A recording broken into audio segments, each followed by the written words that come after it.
Chapter 1. Tarnished snow sifted through the air, clinging to Ela Roeh's skin the instant she stepped outside. Warm snow. Impossible. She rubbed at the flakes on her bare forearm and watched them smear across her brown flesh like menacing shadows. Ashes. What was burning? Unnerved, Ela scanned the plain mud-plastered stone houses honeycombed around the wide public square. Houses built one atop another within a vast, irregular protective curtain wall, sheltering the city of Parne. Mud and stone wouldn't burn, but the timbered interiors could. She'd seen it happen before, the thick, dark smoke suffocating its helpless victims. No, none of the houses were smoldering, nor was Parne's crown, the temple. Good. A blessing. A gust of wind brushed her face with more ashes. Ela tasted the harsh metallic bitterness and frowned. If none of Parne's homes were burning, then the ashes were puzzling indeed, because they must have come from a great distance. Parne, Ela remained convinced, was the most isolated city-state in existence. Infinite? She stopped. Why pray about ashes without first learning their source? But perhaps she shouldn't wait, especially when those ashes were interfering with little things, like her ability to see and breathe. Really, she needed to cover herself. The ashes were clinging to her like living creatures, scuttling bugs determined to cause misery. Ela shuddered, imagining insects scurrying over her skin. Why hadn't she grabbed her mantle before deciding to take a walk? Ela stepped back inside her family's home, a stark, uneven box of a residence, exactly like every other home in Parne. Useful. Basic. Never changing from one generation to the next. Just like Parne's citizens. She snatched her thin brown mantle and called to her mother. "I'm going up to the wall. It's snowing ashes." "What?" One dark eyebrow raised in disbelief. Kalme looked up from her workspace by the low-domed plastered oven, but she continued to fan the oven's coals to a sullen red glow. "It's snowing ashes," Ela repeated. "I'm going up to the wall to look for the fire." "A house is on fire?" Kalme's eyes widened with the question, and she lowered her fan. "No, the fire isn't here in Parne, but it must be huge if ashes are falling from so far away." Kalme exhaled and resumed fanning. "Find your father and Sana," she ordered. "Don't visit with Amar and his friends." "Don't create a scandal, Ela." She could almost hear the unspoken words. "I won't," she promised her mother. Actually, Amar hadn't even been in her thoughts until Kalme mentioned his name. Why think of Amar at all? Ela was only supposed to marry him. Eventually. Sarcasm helped nothing, Ela reminded herself. At least she hadn't snapped back at Kalme disrespectfully. Surely this was a sign of her growing maturity. Perhaps. "Oh!" Kalme called out a parting order. "Bring more vinewood for the oven when you return. I'm running low." "Yes, Mother." Ela took a deep breath, pulled the corner of her mantle across her nose and mouth, and then stepped out into the ash-laden public square. By now the dark flakes were descending thick and fast. Eyes stinging, Ela squinted and padded toward the stone steps built into the city's converged walls, leading up to Parne's rooftops, which rimmed the city's protective outer wall. There would be no running up these steps today. The ashes powdered the stones and her bare feet, denying her steady footing on the steps' surfaces. "Ela!" A husky voice hailed her, then coughed. Amar. Though tall, lanky, and dark-curled, like every other young man in Parne, Amar still managed to make her insides flutter. Just a little. Shielding his face with the corner of his cloak, Amar charged up the steps, slipped, and hammered a knee on the stones. Ela winced, but Amar shrugged off the injury, ignoring the shreds of dangling flesh and the blood oozing from a blackened scrape just below his kneecap. "Are you going up to the wall?" "I'm not supposed to speak to you," she told him through the edge of her mantle. "Good. I'm not supposed to acknowledge that you even breathe." His brown eyes crinkled with a cloak-concealed grin, and he took the last few steps up to meet her. Face to face now, he murmured through the fabric. But I'm ignoring the rules today. I want to become acquainted with my wife." Amar was the sort who needed a bit of a challenge, and right now Ela was impatient enough to offer him one. "Wife? We're not even betrothed, so you mustn't presume my time is yours." "Well, that'll change in 2 weeks. Until then." He slid his free hand inside Ella's mantle. His fingertips glided up her bare arm, making her shiver. Ela shook him off and hurried up the steps to the rooftops. Stone pavings traced the sturdiest and least obtrusive public paths across Parne's terraced roofs. Mindful of her duty to evade Amar, Ela chose the most direct path to the city's broad wall walk. The ashfall was more scattered here, but new flakes clung to Ela, seeming to seek her deliberately. Of course, she was entirely too fanciful. Why would ash flakes seek her deliberately? If Father could hear her thoughts, he would point out that ashes were without reason and unable to recognize her or anyone else. But where was Father? And Sana? Ela stepped onto the wall walk, scanning its uneven contours and landings, hoping to see her father.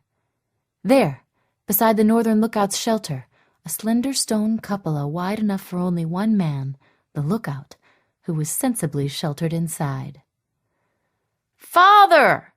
Ella's voice was so muffled beneath the ash-laden folds of her mantle that she doubted he would hear. But Dan Roeh was nothing if not acute. He turned immediately, his thin, tanned face weathered, his expression grim. Nestled in the crook of his arm, Ella's fragile little sister, Tsana, peered at Ela over the edge of their father's patriarchal cloak. Ashes crowned Tsana's wisp-thin black curls like a bleak benediction, muting their normal shimmer and wringing Ella's heart. Tsana looked like a tiny, dark, wrinkled-faced lamb, hushed with fear. What had the men been saying to frighten her? Squinting, Ela faced north and saw the source of the ashes. Smoke towered black above the crests of the wild borderlands that separated Parne from its neighboring countries. Surely an entire city had to be ablaze to create such massive billows above the clouds. "Infinite," she murmured. "What is happening?" Ella's question was rhetorical, no answer expected, but a whisper permeated her thoughts. "Close your eyes." "What?" She gasped through her mantle, captivated, recognizing the Infinite's voice, hearing it as if he'd leaned over her shoulder and whispered into her ear. "Close your eyes and you will see." She obeyed. A vision slammed into Ella's mind. She reeled through the image against her will, comprehending the scene as if she stood in the midst of it. Countless homes ablaze, crackling with heat, children wailing, women kneeling on bloodied soil, screaming as their husbands fought for their lives, hopelessly outmatched by soldiers clad in thick, square-plated armor. Soldiers who wielded gigantic swords. Ela inhaled, almost gagging at the stench of burning flesh as soldiers set fire to screaming, dying men. Helpless as any of the wailing women, Ela watched one of the bleeding men collapse. She felt his anguish for his family, his terror as the malevolent, grinning soldier raised his killing sword one last time. "This is butchery, dishonorable, and unjustified." As the Infinite's voice whispered through the vision, Ela gripped her head and cried out in agony. The combined force of the words, the odors, the image, and its torrents of emotion were overwhelming her senses. "Stop! Ela!" Someone was shaking her. She returned to herself, shocked to realize she was sprawled on the ash-strewn walkway. Still alive, but her head hurt so badly she wanted to retch. Dry-mouthed, she shut her eyes again and whispered, "Infinite, what was that? No, please, don't answer." She recoiled at her stupidity and trembled, scared the answer's force would destroy her. No answer. Tranquil darkness enveloped her instead. A blessed relief. Ela went limp on the stones. Someone shook Ela again. She finally opened her eyes and looked up into her father's face.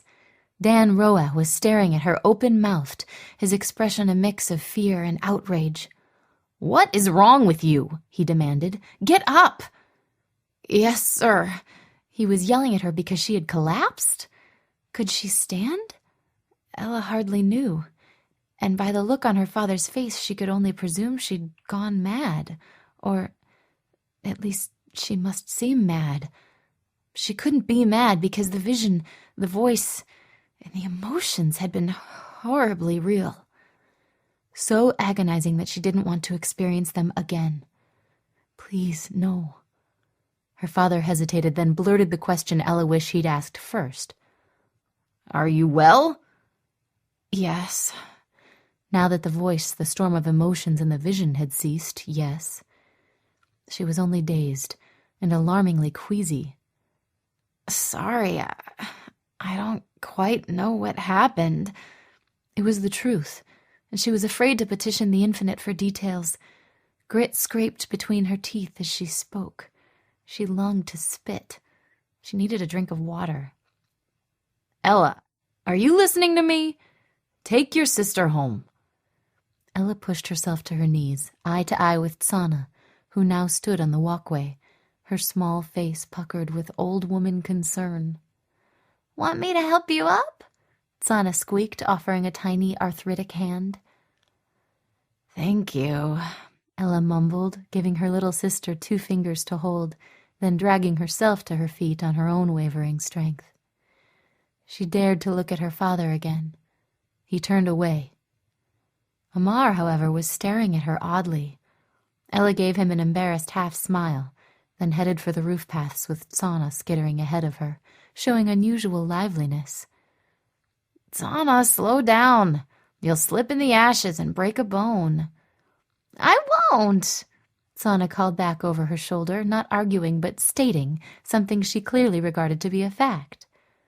Still dazed, Ela forced down her nausea and tried to gather her fragmented thoughts. Those poor families in her vision. She wished she could have saved those dying men. She longed to hold the children, to console their mothers. Tears slid down Ela's face, dripping black with ashes as she grieved. What had happened to those women and children? "They are now prisoners," the Infinite informed her. "Those who have survived are slaves." Dreading the impact of another vision, Ela braced herself and waited. But only the voice permeated her thoughts this time. And the voice was tolerable. More than tolerable. The Infinite's voice was compelling beyond any she'd ever heard. As it should be. Could she expect anything less from the Creator? No. And yet, why should she expect anything from him at all? She yanked the edge of her mantle over her nose and mouth again, then whispered, "Infinite, I'm no one special. Why are you telling me this?" "Because I know you will listen. Now follow your sister." "Tsana?"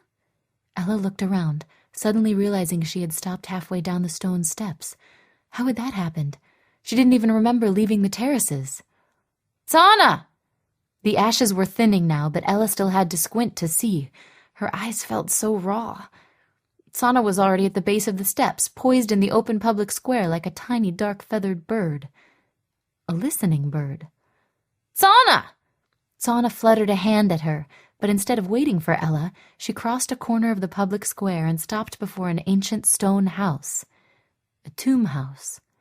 What did Tsana think she was doing? Deliberately, Tsana placed both hands on the tomb house's door and leaned forward, pushing it open. "No! Tsana, stop!" Ela hurried down the remaining steps as quickly as the ashes and her own wobbly legs allowed. Tsana knew better than to violate the sanctity of a tomb house. Didn't she? Tomb houses were dead. Plastered memorials honoring the names of the families who had once inhabited them. But sacrilege wasn't the worst part of Tsana's offense. This wasn't an ordinary tomb house. By now, other citizens of Parne were stopping to stare in obvious shock as Tsana scooted through the door, which should not have opened so easily. The traditional plastered seals alone should have been too hard for Tsana to force apart. Tsana! Ela reached the doorway and paused, summoning her courage. This was the tomb of Parne's last prophet, Estmo. Inspiration for countless terrors whispered by the children of Parne for more than 70 years. Estmo the prophet had defeated monsters with mere words, had foretold catastrophic droughts, predicted assassinations, diseases, disasters of every kind. An Istgardian king had died of terror at the sight of him, and it had taken an entire army to finally bring Estmo down to an early grave. All true prophets died young. This was fact. Parne's elders could recite the name of each ancient prophet and the gruesome details of his death. At the end of a traditional recitation, the elder would shake his head, looking wise, saying, "A silver-haired prophet has failed." "You'd best get that imp out of there," someone scolded. Matron Prill, a neighbor whose home rested above the Roehs to the east, was shaking her ash-dusted top-knotted head, her fists on her hips. "Wait until I tell your parents." "I'll tell them first." Ela stepped into the broken doorway. How dare Matron Prill call Tsana an imp? Didn't she have a speck of compassion for Tsana's incurable aging condition? Why couldn't she and everyone else in Parne realize that Tsana was a blessing, not a sign that the Roehs were cursed? Poor Tsana, a tiny wispy-haired old woman girl before age 10. An old woman girl who was breaking down doors. Ela stared at the door's timbers, wondering how her little sister had managed to demolish them. The door's wood was obviously still sound, yet Tsana was so fragile she often had to be carried through the city. Infinite? No, please don't answer. But how, as she lived and breathed, had Tsana managed such a feat? Ela forced herself to call into the shadows. Her voice came out in a mere squeak. "Tsana? Here!" Tsana sounded breathless, thrilled. Moving forward, her eyes adjusted to the gloom. Ela saw her little sister, standing beside a massive clay rectangle plastered to the floor. Was that the prophet's sarcophagus? Ela stepped closer. Vinewood had grown up through the stone floor, twining thick over the tomb as if protecting Estmo's resting place. One particular branch of the vinewood was paler than the others, a bit straighter. It glowed oddly in the darkness, and Tsana clasped it in her small hands, lifting it. "Tsana, what are you doing? We have to leave now. Put that down." "But it's not mine," Tsana protested, her innocent voice filling the stark tomb house. She faced the doorway's slanting light and smiled at Ela. "It's for you." The Infinite's voice whispered, "Will you accept?" Accept? The prophet's branch. The Infinite was asking her, "Will you be my prophet?" Trembling, Ela quoted the ancient saying, unable to stop herself. "A silver-haired prophet has failed. Is it true?" "Yes." "If I accept, will I die silver-haired?" "No." Ela swallowed. Her hair would remain black. She would die young. "Will you accept?"